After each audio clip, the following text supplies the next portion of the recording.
The program is Good Morning Nigeria, and the station is NTA Network Service. Now, before we begin our conversation on reducing the cost of governance in Nigeria, let's take a look at these excerpts from our previous discussion put together by Oyemi Ajayi. We are developing, we are growing over the time. If our audience would just recall, 30 years ago, you walk into a ministry and they will say, Kingsley and Brothers Enterprises. You submit your invoice, somebody will give you a contract. In less than 20 minutes, you are paid. The changes, the transformation that have brought has stopped that. It's impossible for anybody to do that. So while we're trying to reform the system, we're trying to be more transparent and open the system so that we avoid corruption before it even happens. We have developed strategies, policies for reducing cost of governance, but I want to say that we are paying just lip service. Why do I say that? Essentially, over the years, we have had pondered in discussion. Hey, the cost of governance is alarming, it's not sustainable, let's do something.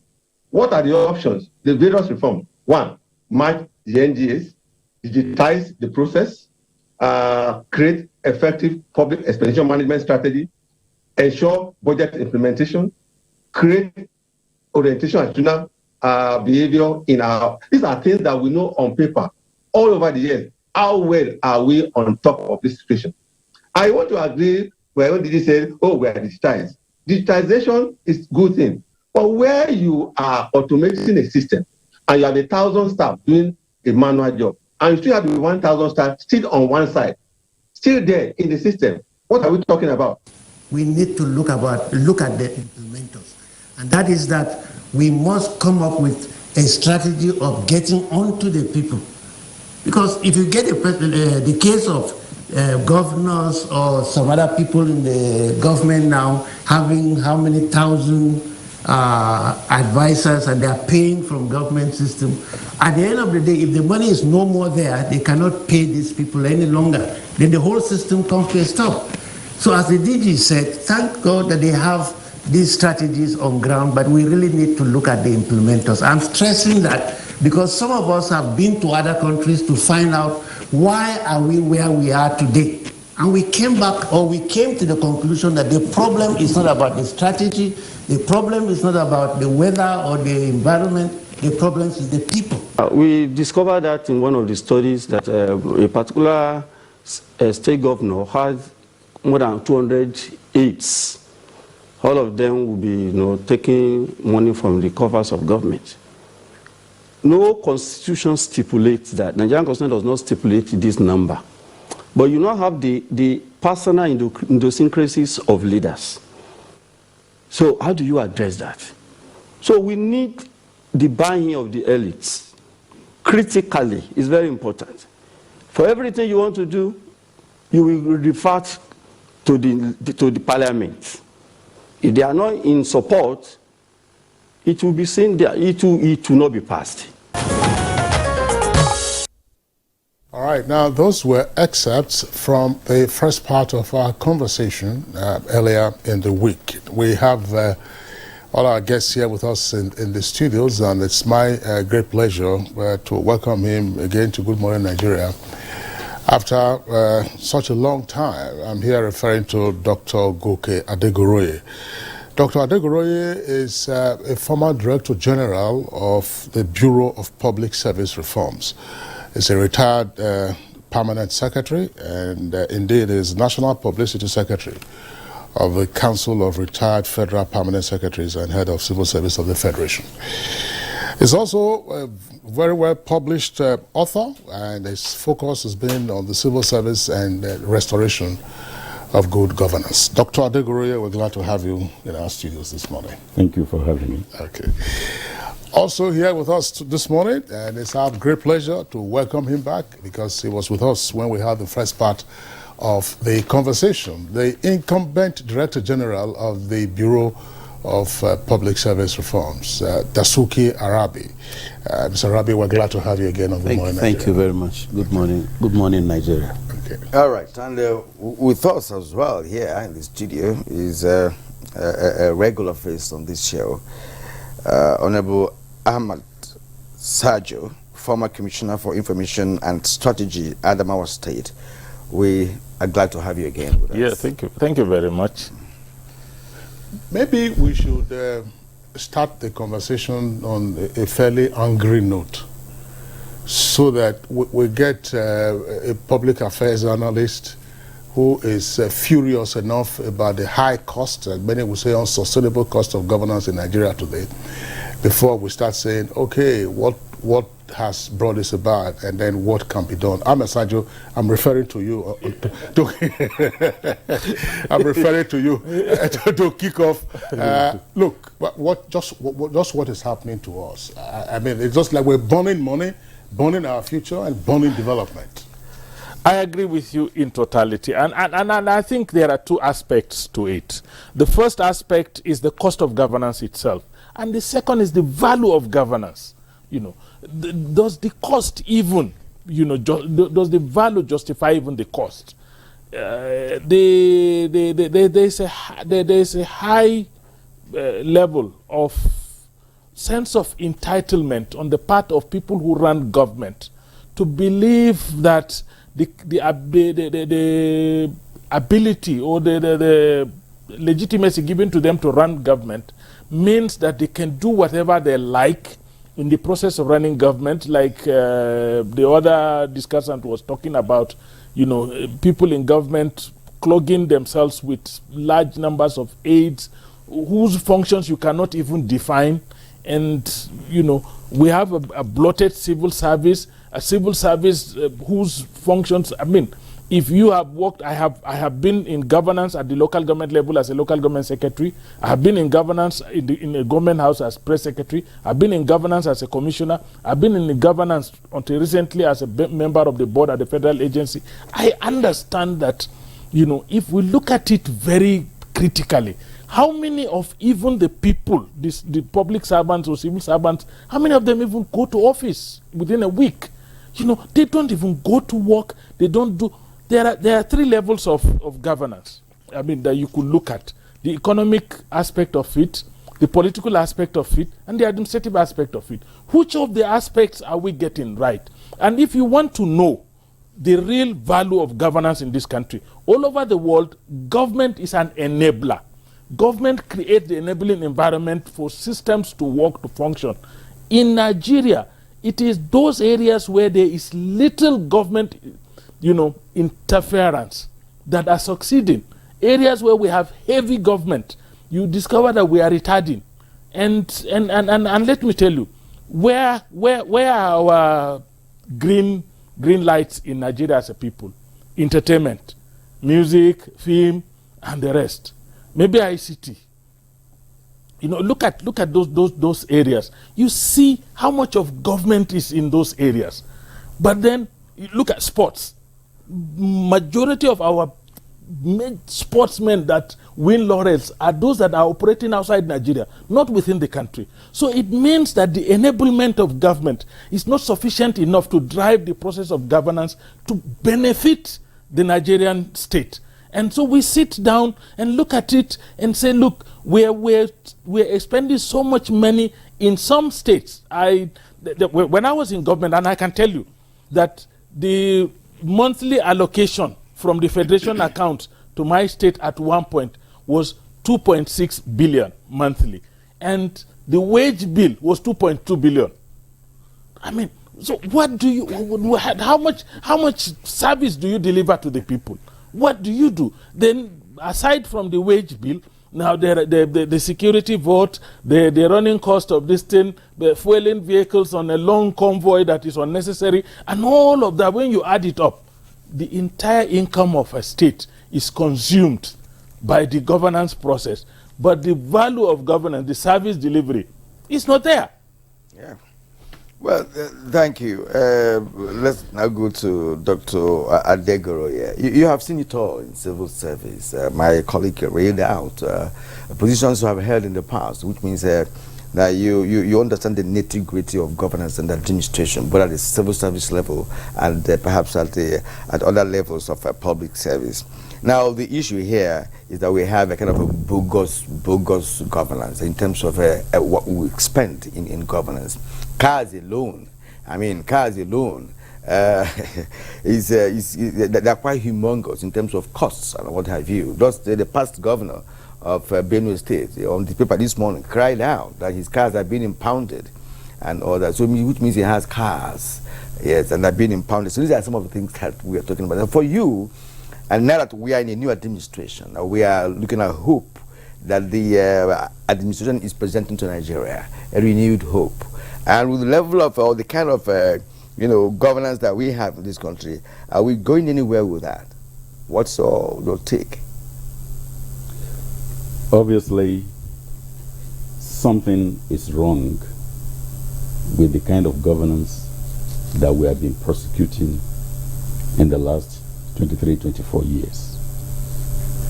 We seem not to learn and build on efforts that succeeding administration put in place in terms of moderating and reducing cost of governance.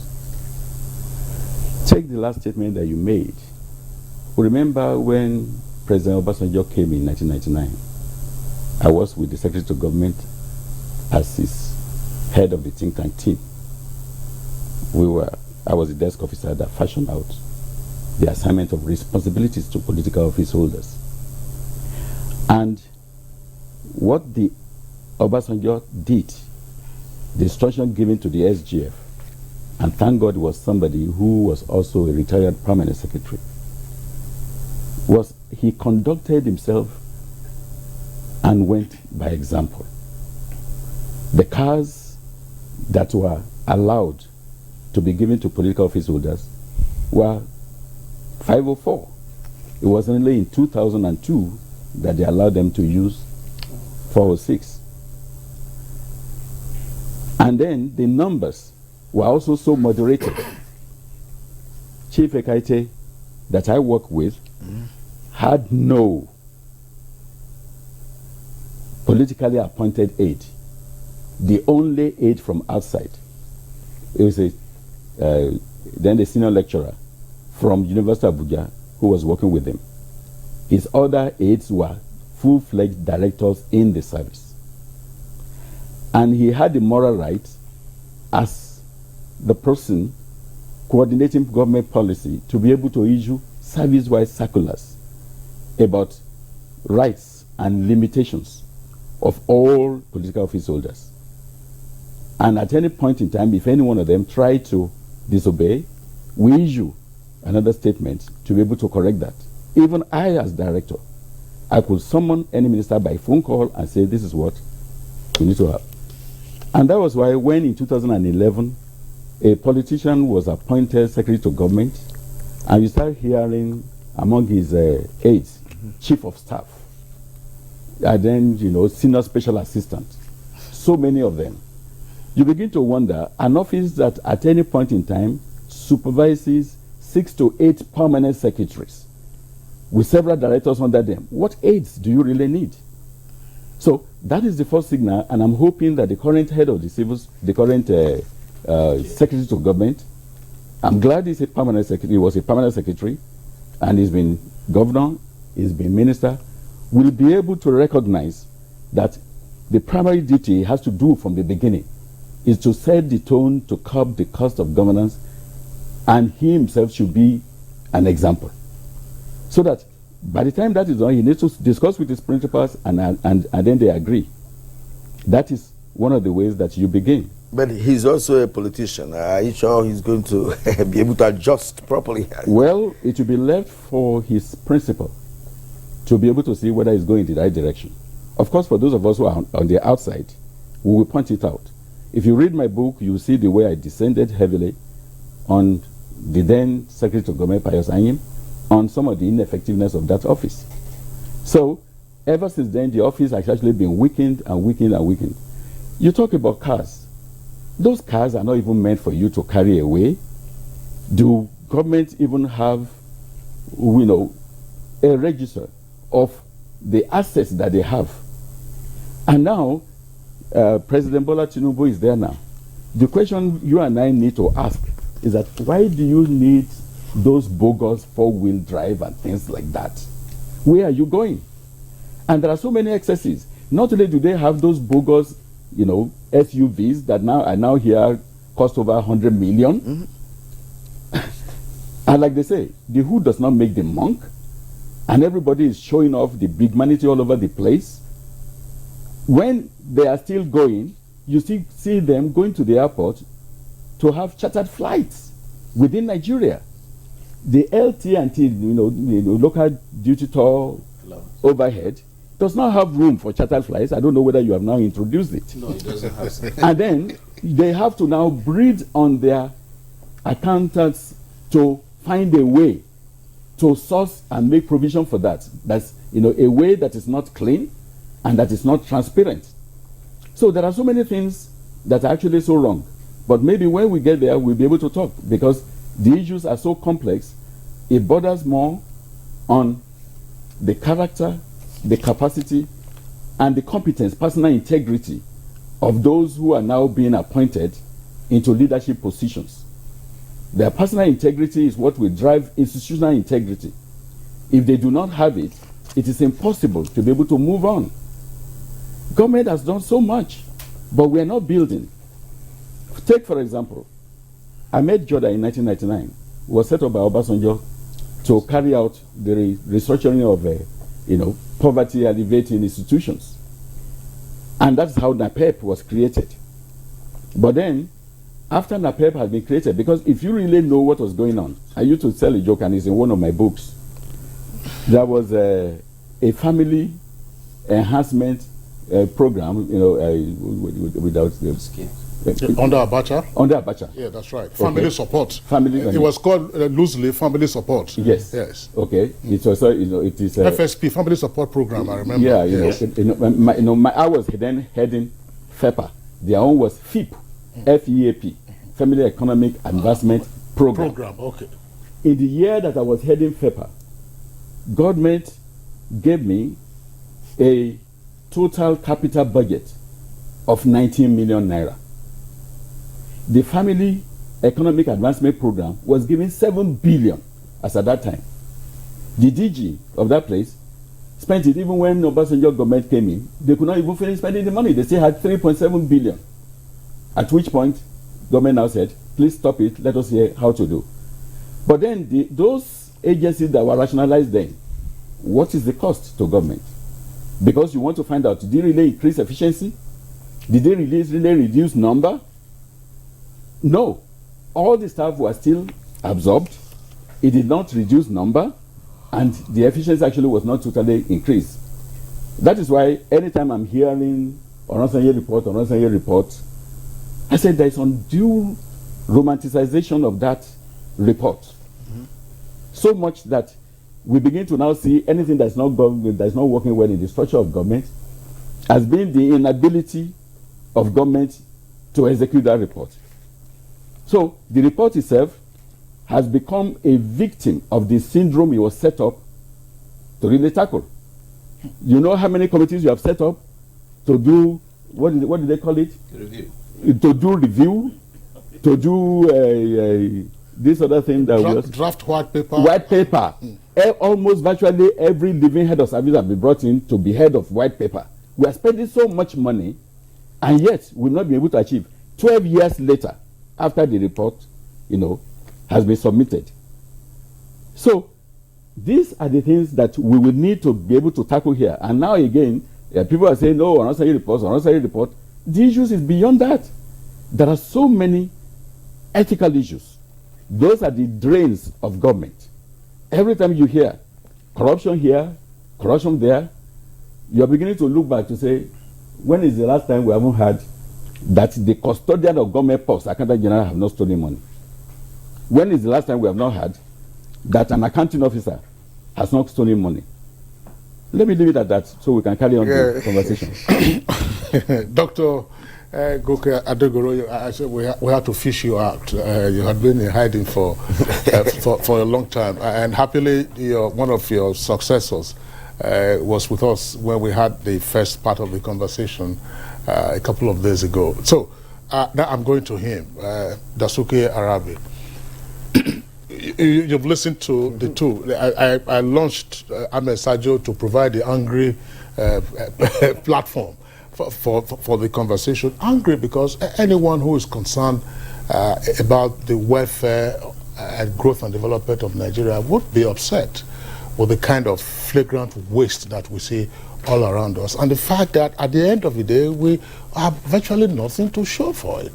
Now, Ahmed Sajo talks about the sense of entitlement of those who are in government, elected or appointed.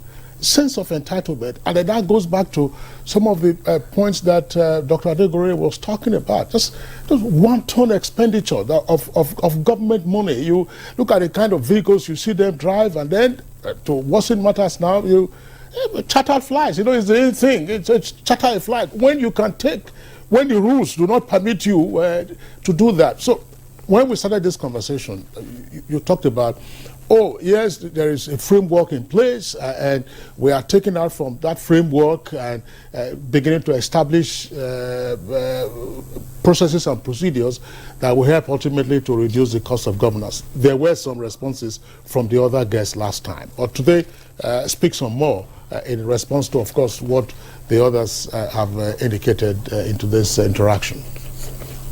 Well, thank you very much. I don't know why you had to cage me today, bringing my boss with me on the same table.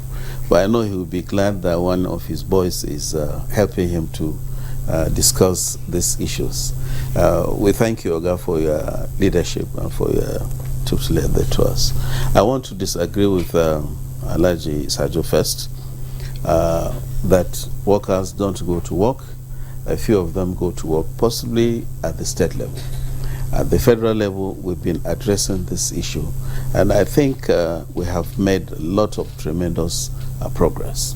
When you say public service, you are talking about everybody that works in the service. You are working in Federal Inland Revenue Service, you go to work after 9 o'clock, you not enter the office. Electronically, you clock in and you clock out.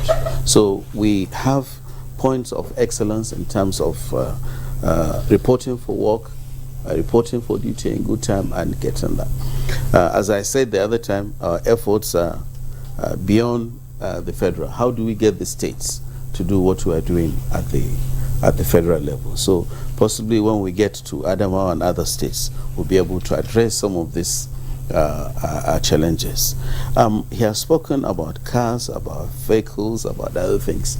Well, government or the bureau and whoever is responsible have set up rules and regulations and guidelines that says if you are traveling, you must travel by economy class, not first class. There is no provision in the law that says you should take a private jet, commercial, business class, first class to UK, to other places. And there is limitation to who uses official vehicle.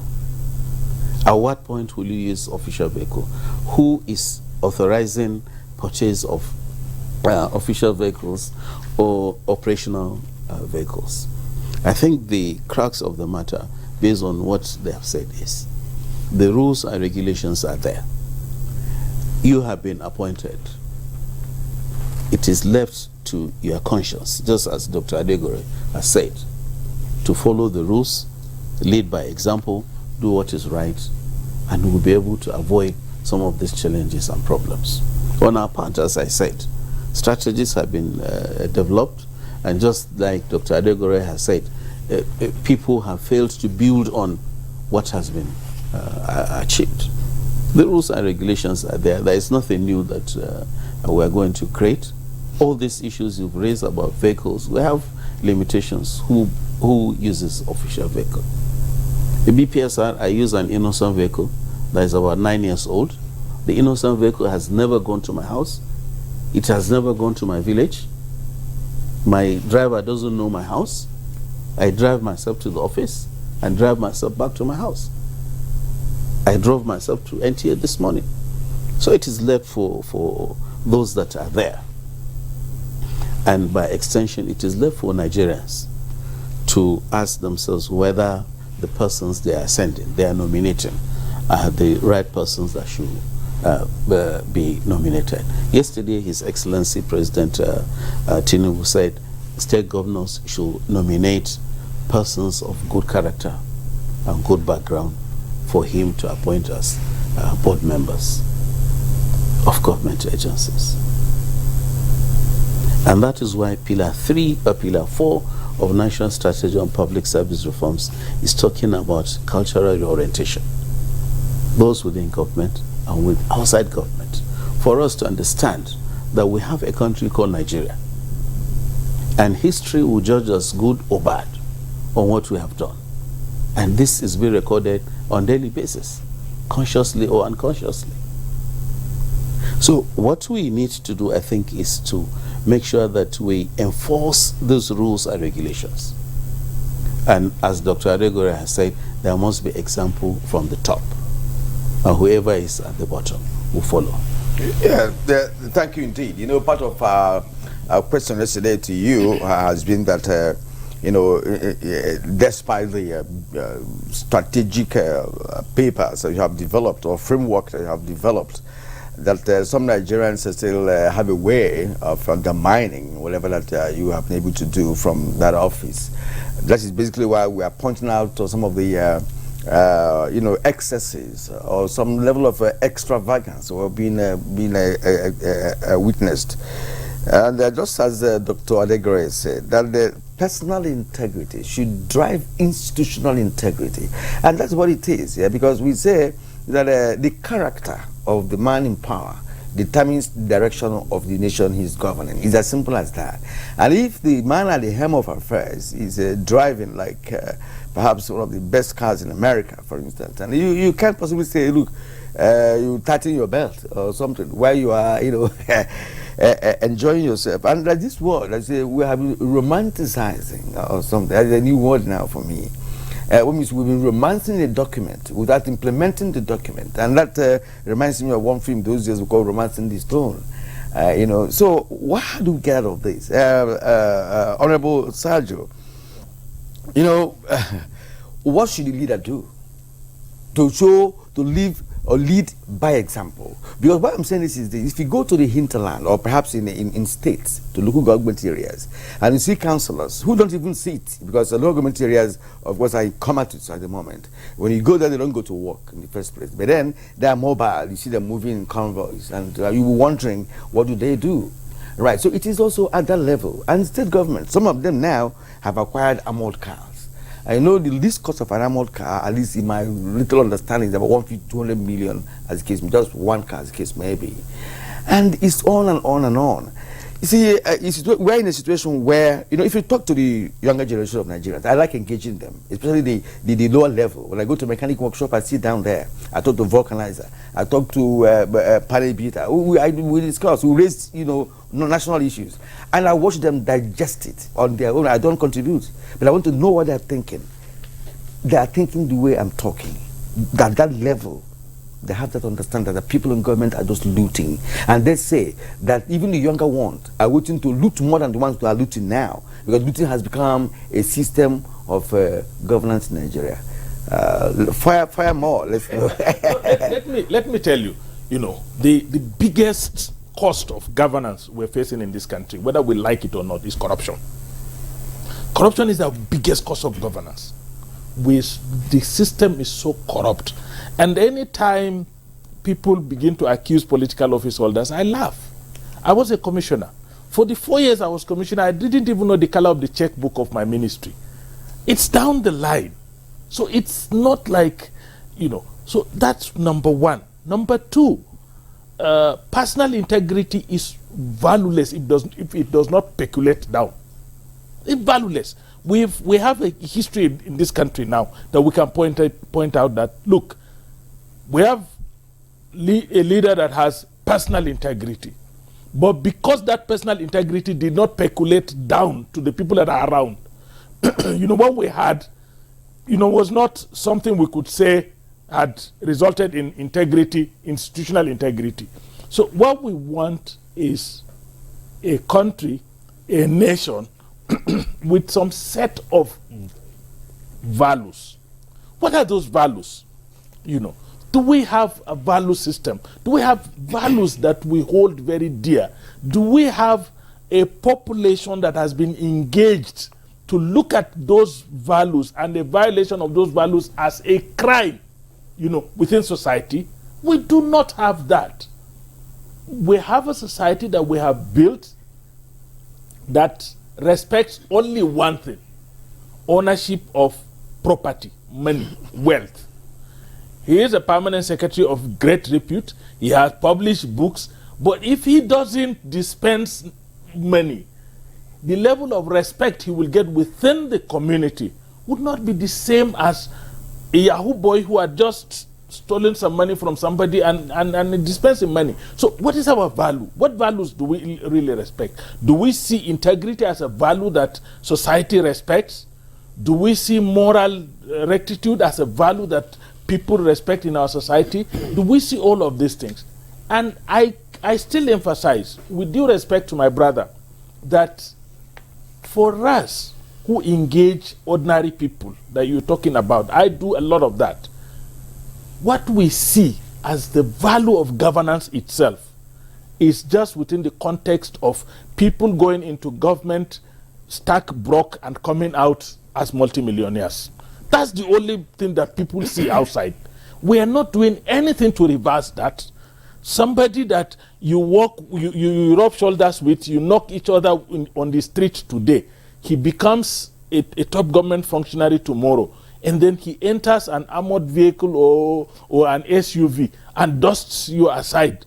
And you know, he begins to drive 2, 3, 4, 5 cars. His children begins to drive 2, 3, 4, 5 cars. His family begins to go on shopping spree in supermarket, and you see them pushing 2 to 3 to 4, 5, 6 carts. And then you begin to ask somebody and tell him that government is not an enterprise where people go to make money. How do you convince that kind of person? So the biggest drain on our scarce resources, on our governance system, is that there is massive corruption. And let me tell you the way the corruption happens. I mean, like I said, I have served at all the 3 tiers of government. An item that is supposed to cost maybe 100 naira, there will be a quotation for 1,000 naira for that same item. That quotation will be approved as 1,000 naira.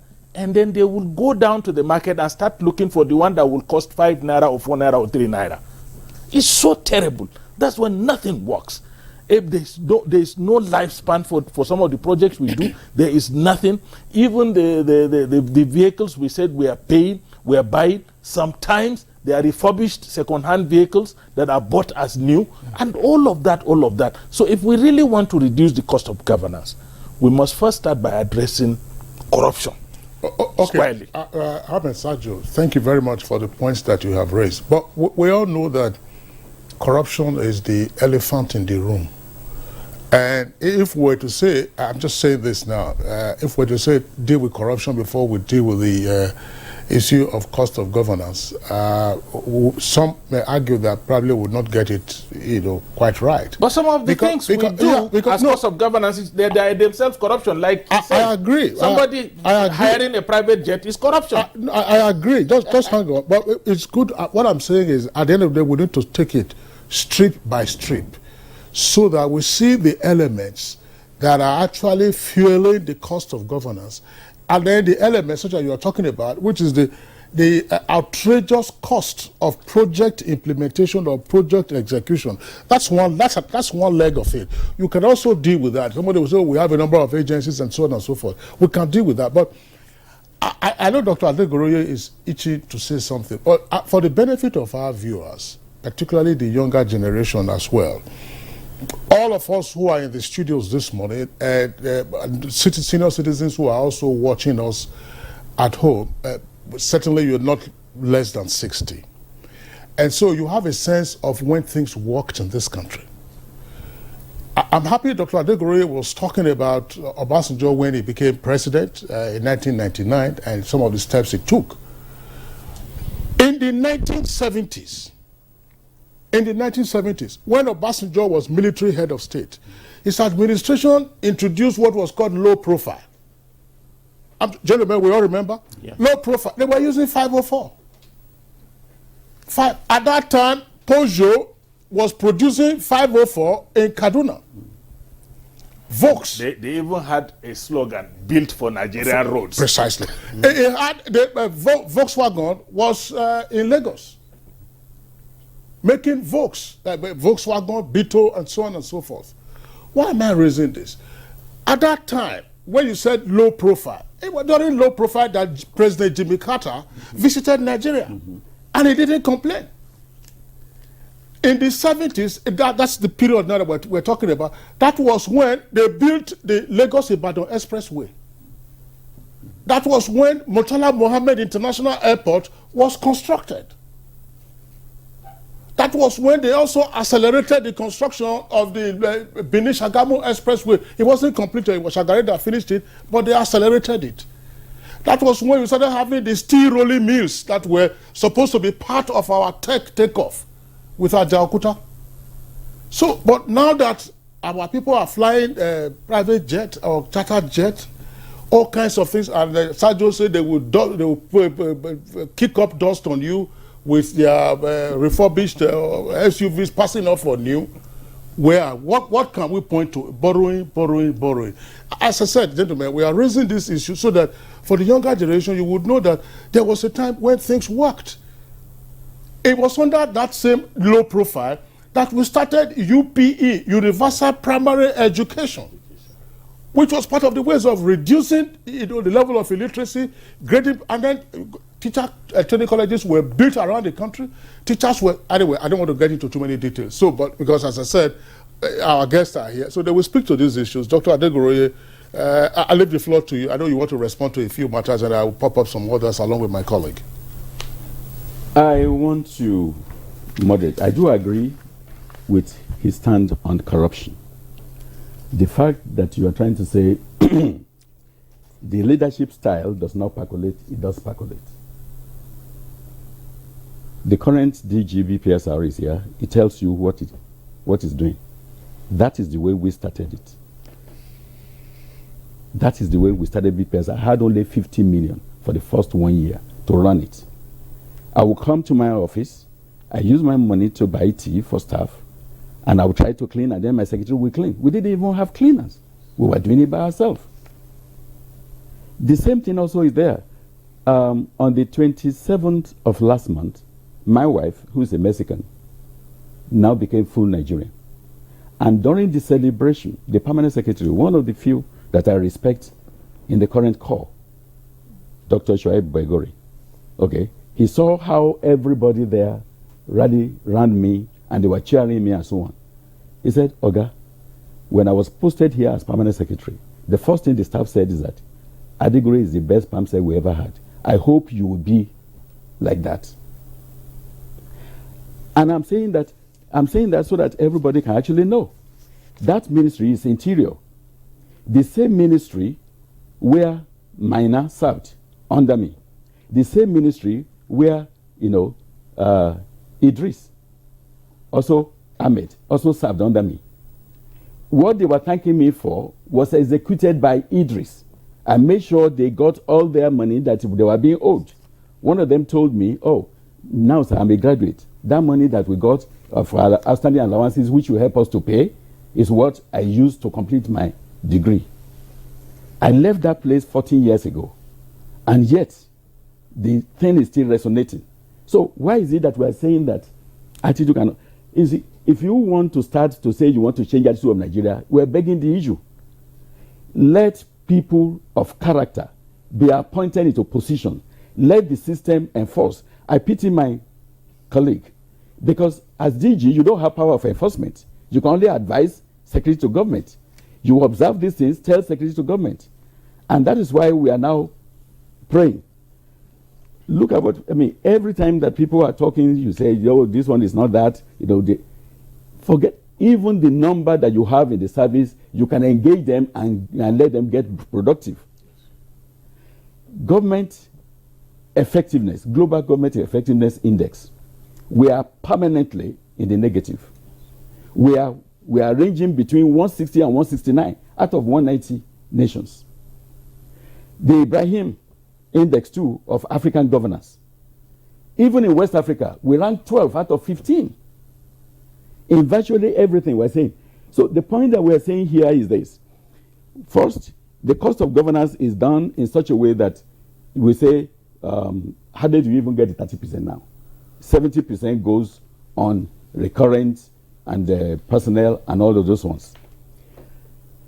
The 30% again is looted, such that the value you get may not even be up to 5. The institutions that we have become more or less a rubber stamp for executing the corruption. When new ministers are appointed now, you will see all they are looking for is accounting officers that can help them.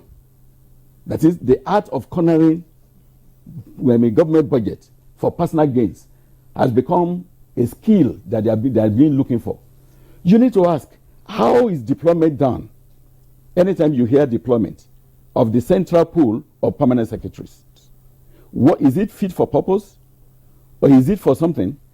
The permanent secretary that I mentioned to you that was there supervising the Nigerianization of my wife on 27 is being moved from that ministry now. And I begin to ask, how did this happen? How do you move permanent secretaries a day after a new president has come in? Something is fishy. Is it that because those permanent secretaries are looking for juicy positions and they're putting pressure on the head of service? Why did the head of service succumb to that? When the president comes in and the president is sworn in, the president has taken full responsibility for everything that he has taken, including the personnel that are in the key places. Any movement after that again must go back. The question I want to ask is that, did President Tinubu approve this kind of something what is this kind of deployment that's going on now? What is that deployment going to do?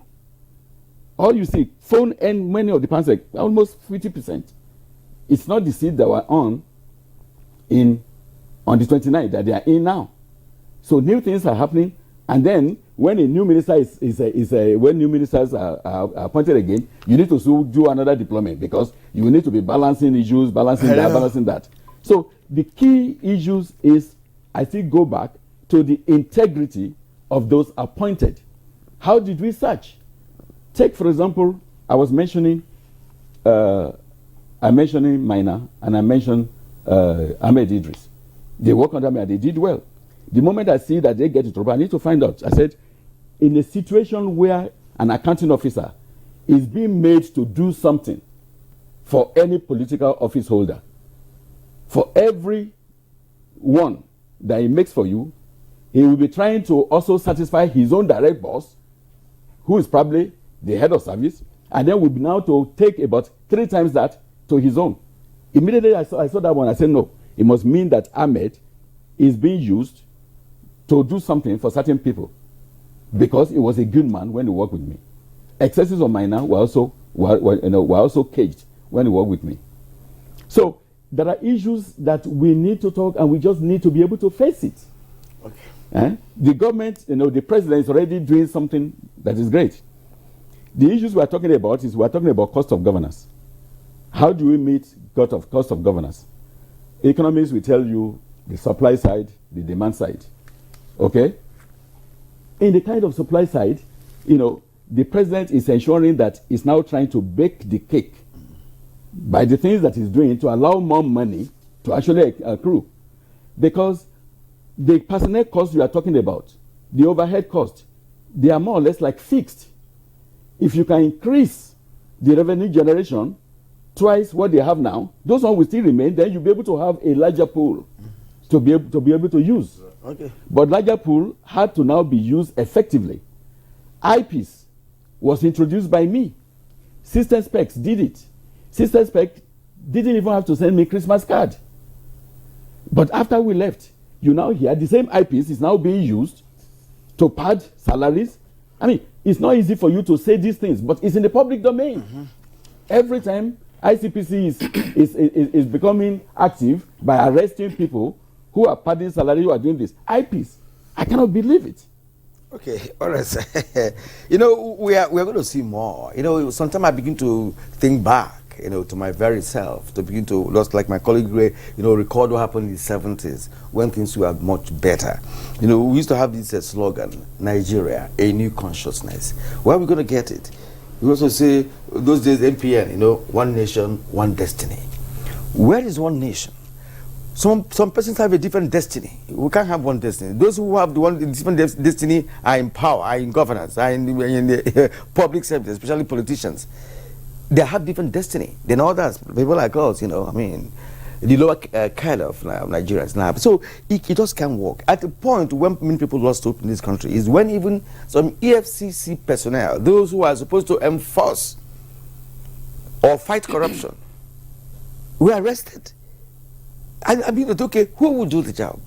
If these people could be influenced with money, then we may be joking. As a matter of fact, there are places that showed me in Abuja here where you say if you want to bribe all those key guys in big enforcement agencies and all that, they have a corner in area 1 area.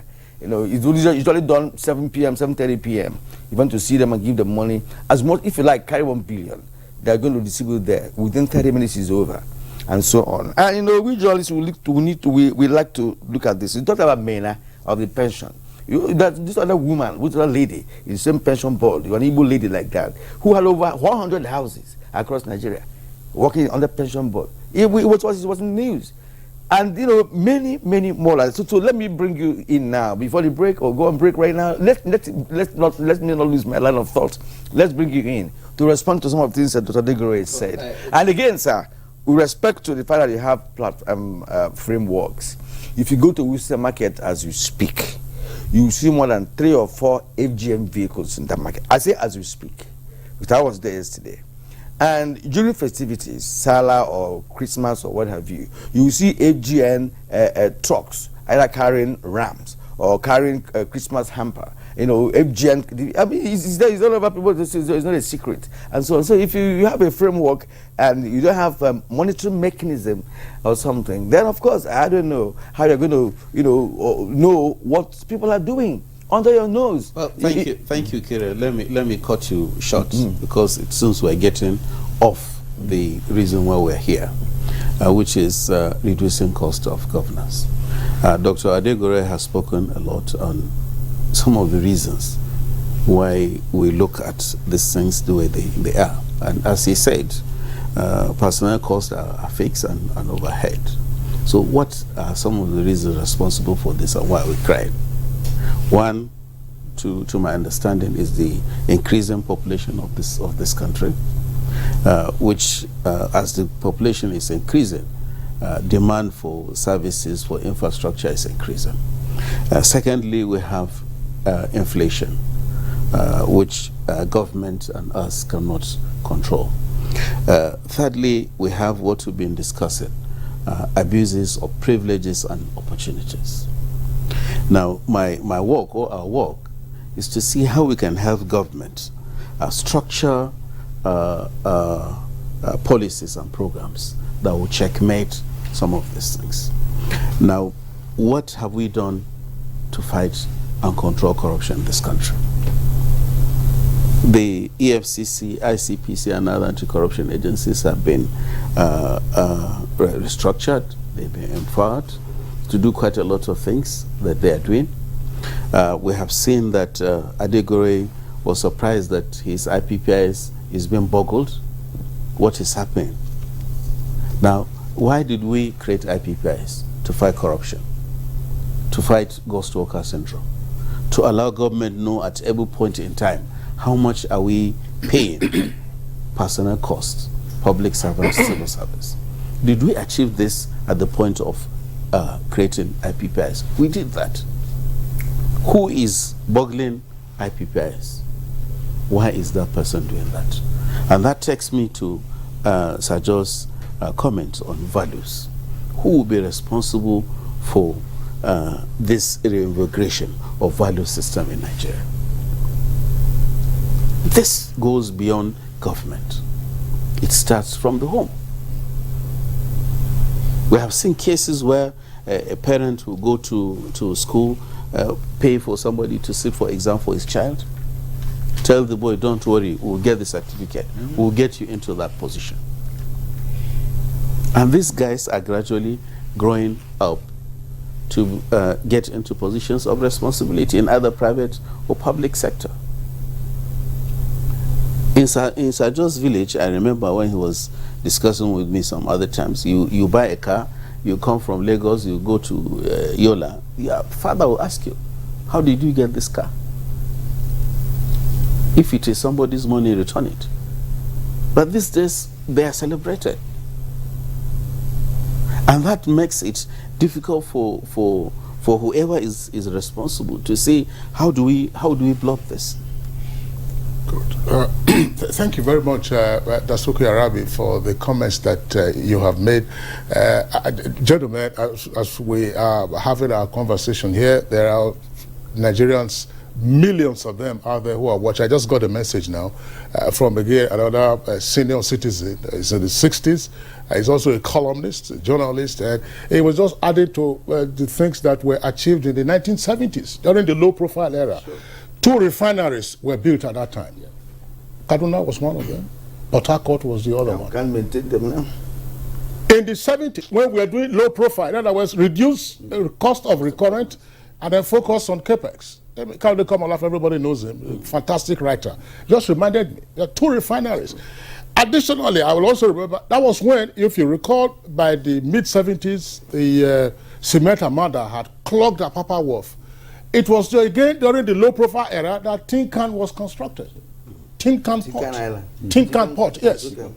So, where are we today? You're watching Good Morning Nigeria on the network service of the Nigerian Television Authority. We'll take a short break now. When we return, we'll continue with the conversation. We must all join hands to work hard so that we build a country for our grandchildren. My hope is that we develop as a nation where every citizen is given his due right. There is transparency, honesty, and integrity. Put the interests of this country first and foremost. Interest of Nigeria is being one nation, one people. The need, if I mean, to put things right, things that have gone wrong before, to try and put right. For this, for the love of country.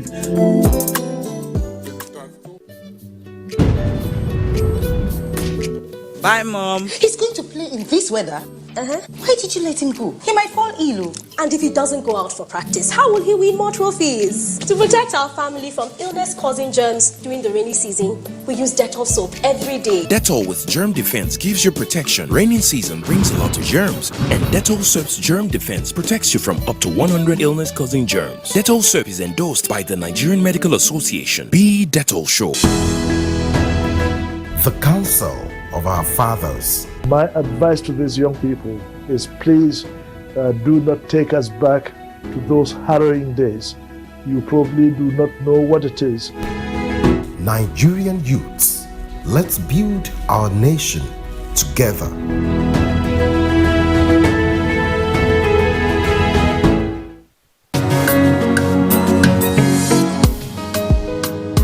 Subsidy can no longer justify its ever increasing cost and the weight of dry resources. We shall instead rechannel to fund to better investment in public infrastructure, education, healthcare, and jobs that will materially improve the lives of our people.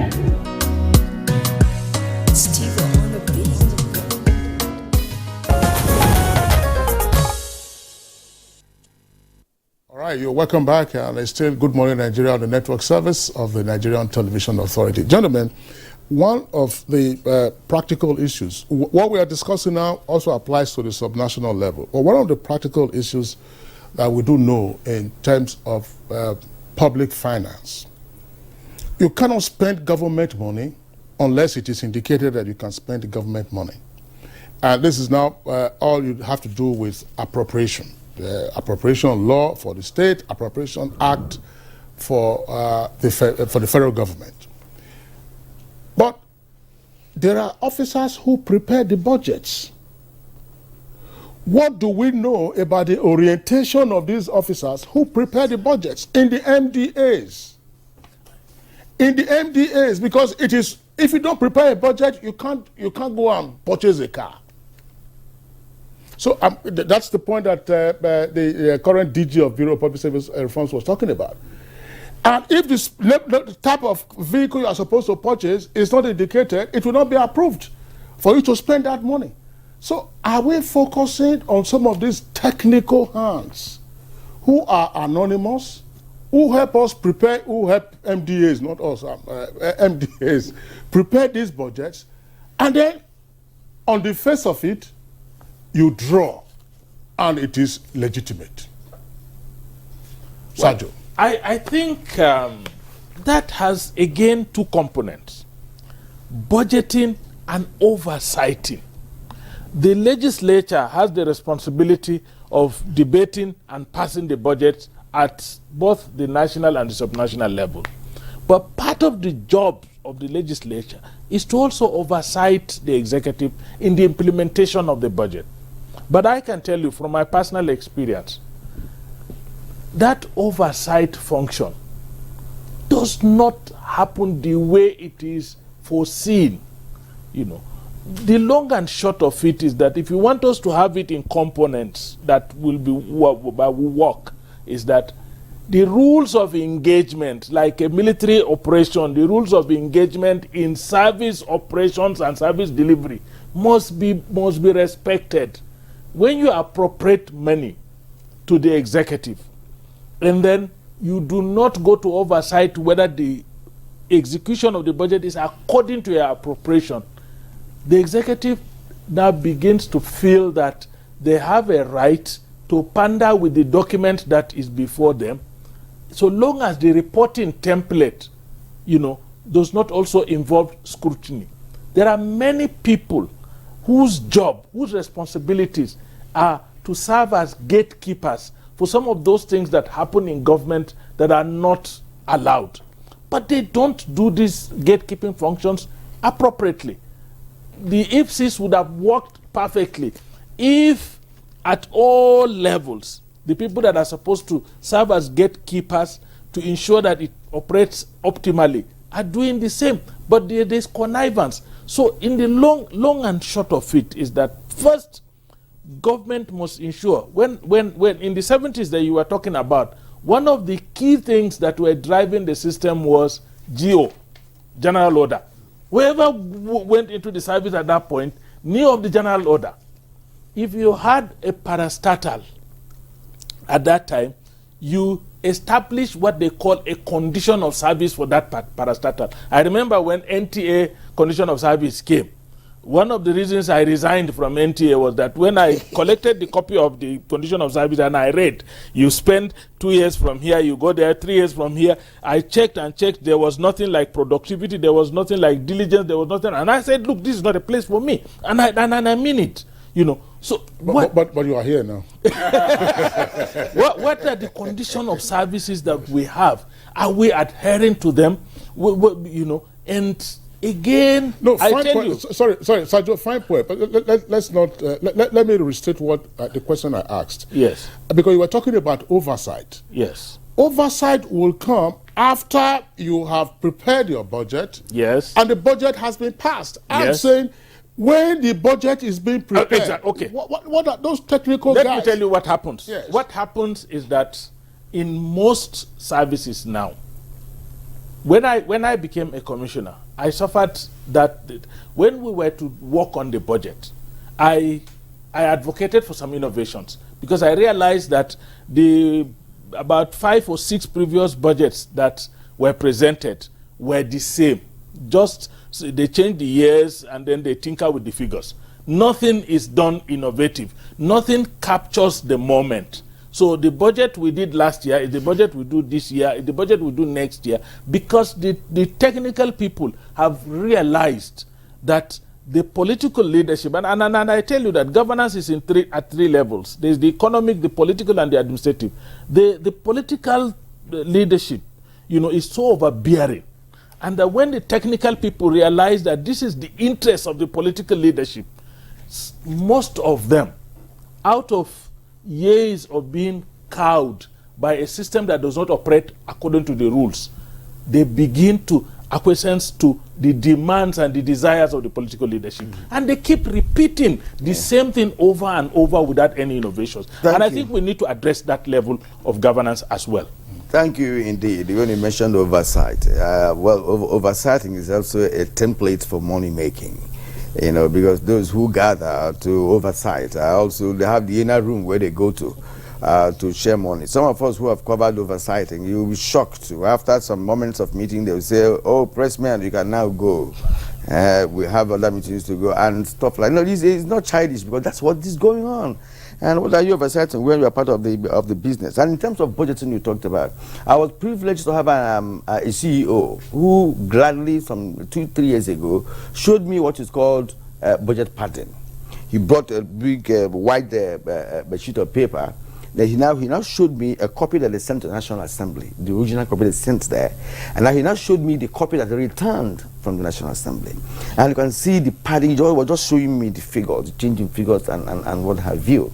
So in terms of oversight, in those figures that are put in there, those members will still come back to the CEO to request for those monies that have already padded. Recall what immediately Buhari came to power in 2015. He said for the first time in his public life, he is hearing about budget padding. He made it clear that he had never heard about it before, but we experienced it. He came after Dr. Degore and team had left office. Now, talking about civil servants, I'll bring you in here. I am not attacking it because I was also a civil servant, but that's what we're observing. They say that civil servants are more corrupt than politicians. They say so because, a politician who is a minister, for instance, you come to a ministry, you have not been there before. Like the former Minister of Education in Abuja here said that he never knew anything about Minister of Education before he was appointed. But he served as the Minister of Education for over 8 years now. Okay. The idea is that as somebody who is at the helm of affairs and you have no control of the lower cadre, they believe that it is the civil servants that inform the politicians how to make money in the ministries. They will develop a template for the minister to say, "Look, Oga, we can do this, we can do that." That is why most times you see the minister will say, "Call me the PAMSEC, call me this director," and these people have been giving him the ways and tips on how to make this money. Is it true? And if it is true, how do we curb it? Well, thank you. I want to go back to Alhaji Sajo again, where he said budget process is the same, is repeated every year. Well, that may be happening in the states. At the federal level, we have reformed the budget process. The process has been digitalized, it's done electronically, and it's now open. And Kingsley doesn't need any special skills to prepare his budget. What are your needs? What do you want to do? What are your strategic plans? What are your KPIs? What do you want to achieve? Against that, you prepare your budget online. And Dr. Adegore, as an expert with interest in public service, has the privilege now electronically to see what is happening around budgets. So we have done that, and I think we have improved and moved a little bit away from what used to happen. Now, oversight is the responsibility of the National Assembly, and they say they are doing that, and we see them going to ministries. But beyond that, GIFMIS, which is another baby of Dr. Adegore, has opened the system now. If NTA has been given money to buy SUV 2016 model, and you are changing it to 2026 without authority, GIFMIS will not even accept that payment. It will not. If I have been given money to run a conference, and I want to use it to travel to Angola, there is no way GMIS will allow that payment.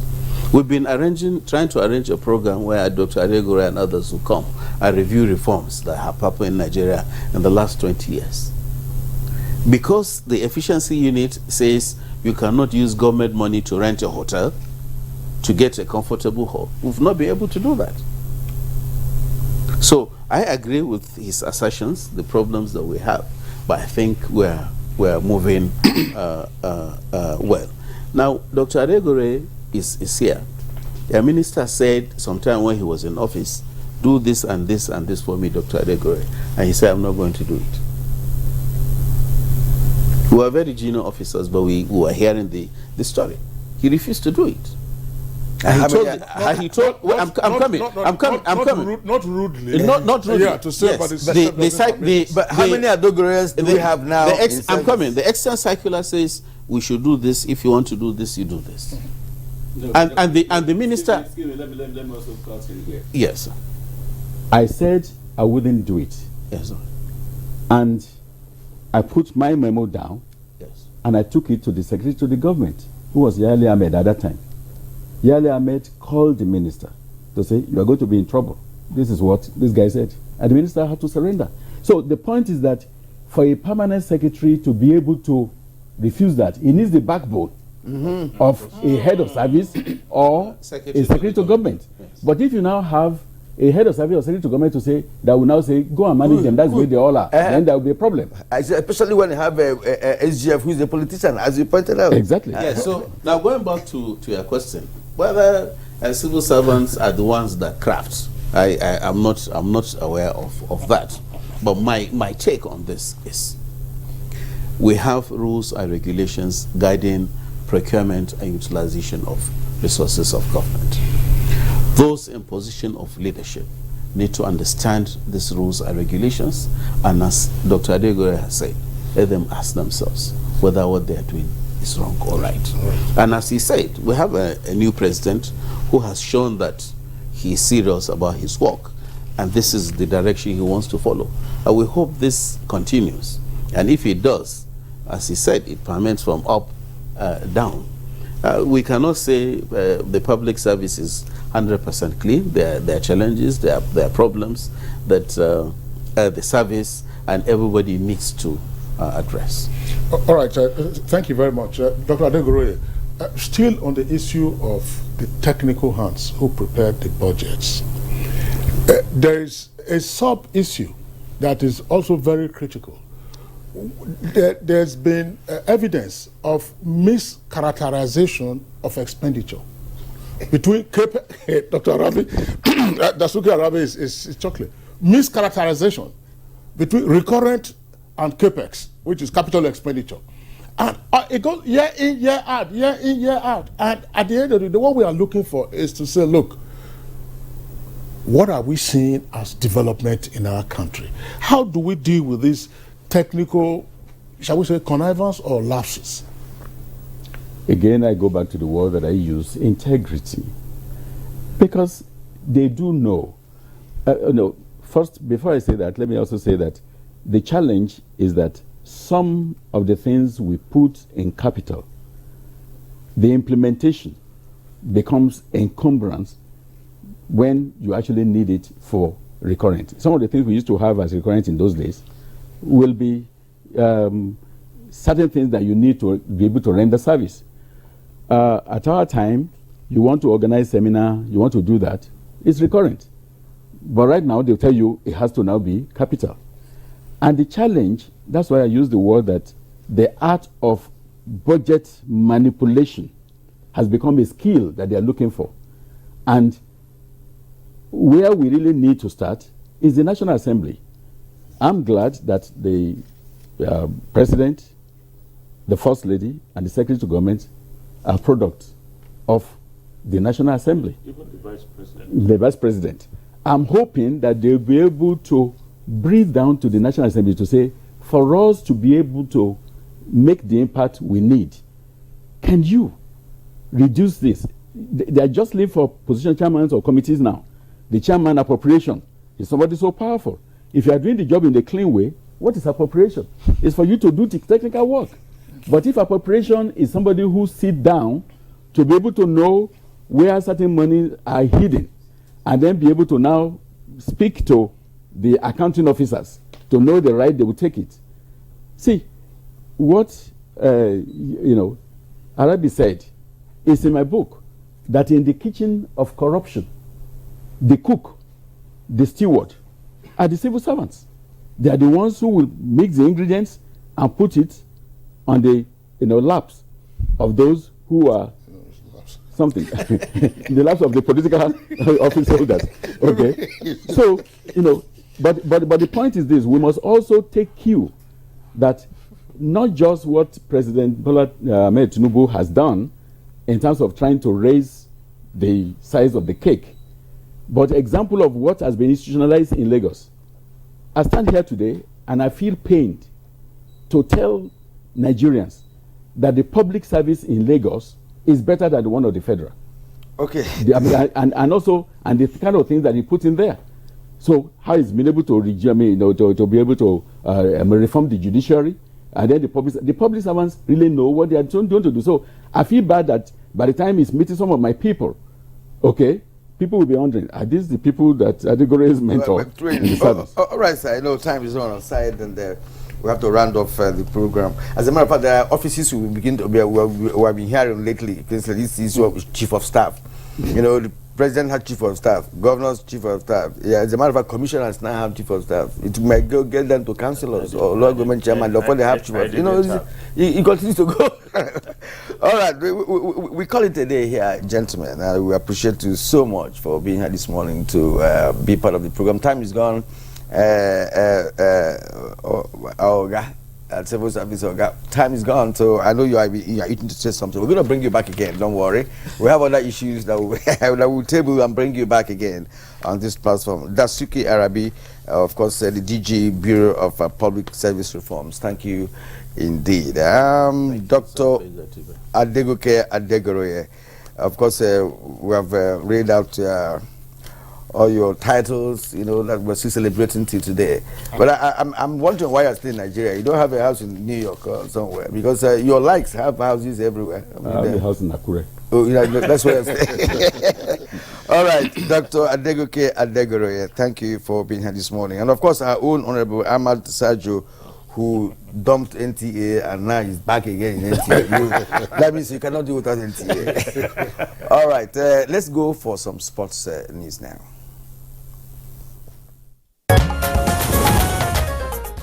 A brace from Joseph Atulai and Lobby Stars a 2-0 win against Aqua United in their Group B clash at the maiden Niger Super 8 Wednesday. Atulai opened scoring in the 15th minute with a header and doubled Lobby's lead on 22 minutes.